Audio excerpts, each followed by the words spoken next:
Hey, hi everybody. Welcome to another Ask Annie, where we try to take your questions about anything related to family or pretty much anything in the LGBTIQ spectrum and provide some answers for you here on the Montana Family Center webpage. And a note today that we are filming actually in our raw studio. That means that if you get to look around the room, this is where we do a lot of our audio recording and very little of the video recording because, well, as you can see, the background, well, it's just random little soft sound canceling panels to make the room sound better when we record. So, but I decided just to do it in the room today and do it quick and see what happens because a really interesting question came in. And the question, and I get this a lot because I've been doing the work with transgendered people for, oh my gosh, 30 years or so. And things have changed a lot. Gender dysphoria or some incongruity between the gender that you're identified with at birth and the gender that you know from within you that is true for you. Well, those things have changed a lot in the past 30 years. It used to be a disorder. And in much the same way that homosexuality kind of became what? A natural state of living. Now we do identify gender dysphoria and we do treat it as a difficulty that happens in the mental health world, but that difficulty is often solved by beginning to take steps that get your body to realign with the gender that you feel inside. So, back to the question, there it is on the screen. How do I get started with hormone therapy to alter my gender presentation? And I love the way that the person put that up there because your presentation is the way the world sees you. Okay. And it isn't like anybody can overnight just transform your body from one sex to the other sex. But our understanding of gender and our presentation of gender is really, really different. How do you know what to do first? Well, one of the first things that is recommended in the standards of care, yeah, actually, people have been writing a book about this to guide therapists and doctors for decades. It started out with a gentleman who did a lot of the original hormone assistance, but not surgical assistance for people wanting to change gender. And his name was Harry Benjamin. A little bit of trans history for you. The Harry Benjamin Association evolved into now what is called the World Professional Association for Transgendered Health. Well, the standards of care do recommend, because it is a big change in your life, do recommend that you start with an informed counselor, someone like moi, okay, who has been guiding people in the process for a bit and understands when you say, I've always felt like this, even though my body says I'm this, they don't freak out, flip out, and try to admit you to a psych ward someplace like happened many, many years ago. Because more and more professionals are understanding that gender identity is an inside to the outside job. Gender evolves from the inside to the outside. It Gender identity is not dependent on bodies or what a birth certificate says. My gender identity is the way I want to present in the world. Now, that said, for both people going from male to female and female to male, it begins with a thing called hormone replacement therapy. We were all born because of the combination of genes that, began our process of becoming a human being. What they trigger certain hormones released in our body that direct the shape of the body. And as some of you know, and every now and then that gets all messed up, and we get people with different characteristics in the same body of both femaleness and maleness. That's intersexed, and we'll talk about that in a different program. But most people get a pretty solid body looking male or a pretty solid body evolving into female. Actually, we all start out female and evolve into male. Isn't that a cute little factoid? If the hormone rushes don't happen early in the process, y'all were going to be female bodied. Yeah, I like that. But something happens between fourth and seventh week in gestation that triggers the release for the guys that develop male bodies of testosterone coming into the system. Wonderful, great, that's the path. But that doesn't mean that when you're born that you still got to identify with what your body did. So we're here to help. Counselors should not be gatekeepers. A lot of people used to say when they would come in to see me, going, "Are you going to tell me no? Are you going to make me wait? I don't want to wait. I want it right now." I go, I'm not going to make you wait.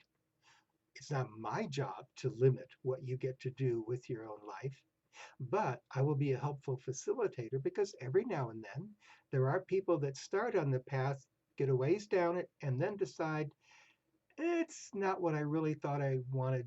I'm going to change my mind. And that's okay with hormone replacement therapy because most of the effects are reversible. Most people who begin to do the change of their body from one gender to the other stick with the process, see it all the way through, and transform from male to female or female to male in the way they present to the world. There are also included within that people who are identifying themselves as non binary.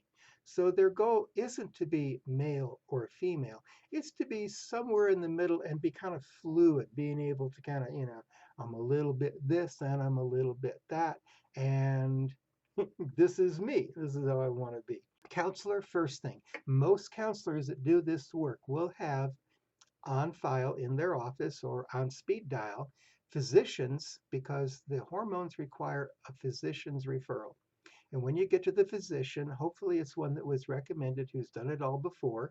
Every now and then, although it's getting to be a bygone day, we had to educate every single physician along the way and kind of talk them into that this wasn't a big risk for them and that the people that feel like they are not the gender they were born with as a sex deserve a chance to be the way they really feel they are from the inside out. So, counselor, then a physician, and the physician will do a couple of things: take a history, take a medical history, um, do a blood test to determine what your normal state of hormones are in your body. How high if you were born female or male, because you have both hormones present, how high your estrogen levels are and how high your testosterone levels are. So once that's determined, then they can prescribe if you're going from female to male, they can get you on the right amount of testosterone to begin altering your body. And well, what happens with testosterone? Well, you begin to get hairy on the face, you grow a beard, your voice goes down way deep, and that takes a year or so. Now, here's some of the irreversible effects of T is that the beard is permanent.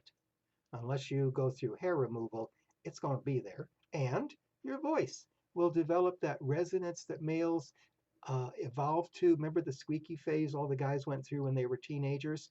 Okay, that's going to happen when you get on T. And everybody I know really celebrates that moment. Now, going the other way, you begin taking estrogen therapy and something to block the testosterone in your system.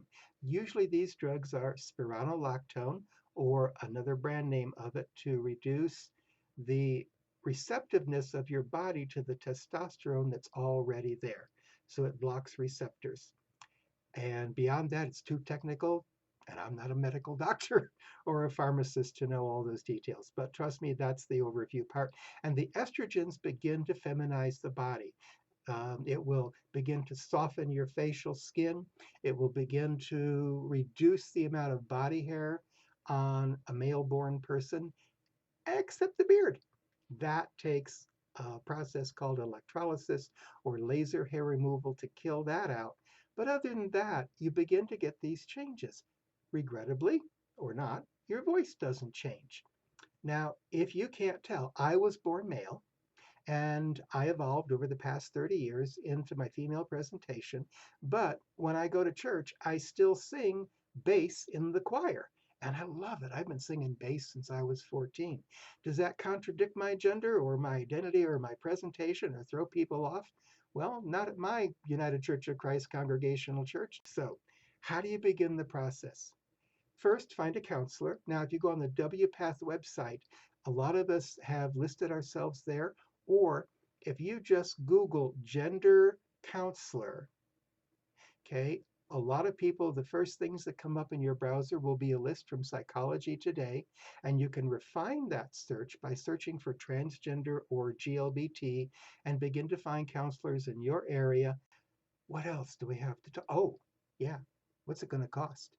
Well, out of pocket, most places you can probably expect to pay a couple hundred, $300, $400 out of pocket if you have no insurance whatsoever. However, in most states, if you're signed up under the Affordable Care Act in one version or another, here in Montana, that often meant for people that have very little money, um, that they could be on Medicaid, the state insurance program, which covers the cost of hormones, the blood test, the doctor visit, kind of takes care of all of it because it's a legitimate medical expense. Yay. Um, so I wouldn't let the cost get in the way. The price of the pharmaceuticals, even at cost, you can get all of those drugs at a Walmart, okay? And the cost will be, some of them are on their $4 a month list. So you can save a lot of money by shopping around at pharmacies for, here's my prescription, what's it going to cost with me? Here's my insurance, what's it going to cost with me? And find out what they're going to do for you. So the cost of the doctor and with insurance, it should be in most cases a lot less than you've been afraid to find out about, if that makes any sense. Okay, it's not a bad thing. Okay, is it permanent? Yeah, the hormone changes that when you switch the basic female or male hormone system in your body, most of the changes you get, you'll be able to experience all of your life unless you stop the hormones. And then those couple of irreversible things may be present. People going male to female, getting on estrogens, you might lose, you know, um, you might develop a pretty feminine looking chest. And the only way to get rid of that is going to be breast removal. But again, the whole purpose of people like myself that do the counseling is to kind of walk you through making the decision. I can't make it for you. I can't tell you what your gender is, and no should anybody else do that. But we can help you clarify the parts of you that feel one way or the t'other and help you decide where you want to be and then take the appropriate action to get there. There are many other things involved in getting started, but the hormone replacement therapy for most people is the first step. Learning how to dress, how to act, how to talk like the opposite gender, that happens rather organically for most people, and there will be awkward moments. Come on. Like this girl has never put on a pair of high heel shoes. Nope. Look like a great way to break my ankle. But I do like stylish shoes. You're going to learn how to do it. Visit a counselor, look them up on WPATH or Psych Today, and find the people that work in your town to do what you want to do. And by the way, you'll have to be your own self advocate. There's more about the counseling part, like what do I do with my family or my school or my employer? Most informed counselors, therapists across the country, they know what to do about that. Talk to them. They have the resources. And most of them, if they haven't got them, you know, any search engine in the world is going to point you towards the things that are be helpful. Do be careful with some of the things you find over the internet. Do look to see if the source person is got some training and got some validity in the things that they're talking about. So what do? Original question. How do I start with hormone therapy to alter my gender presentation? Pretty simple now, right? Go find a counselor, talk to them, get referral to a doc. Make sure that your gender orientation is straightened out to please you the best way possible. And then have fun. Dance a little bit. It's pretty hard to hide. Once you start to do this, you'll want to get some social recognition as the new person and enjoy your wonderful hormone induced second adolescence. So that's Ask Annie for today. Do remember you can submit your questions to Ask Annie at ANNE at mtfamilycenter.org, and we will get your questions answered. You can ask almost anything you want to. And I'm not the expert on everything, but I live in a university town with a really good bunch of health services. We'll go out and find the person to come in and speak about that for you. So ask away. Hey, this is Ask Annie. on how do you start hormone replacement therapy from the Montana Family Center. Thanks for tuning in. See you next go round.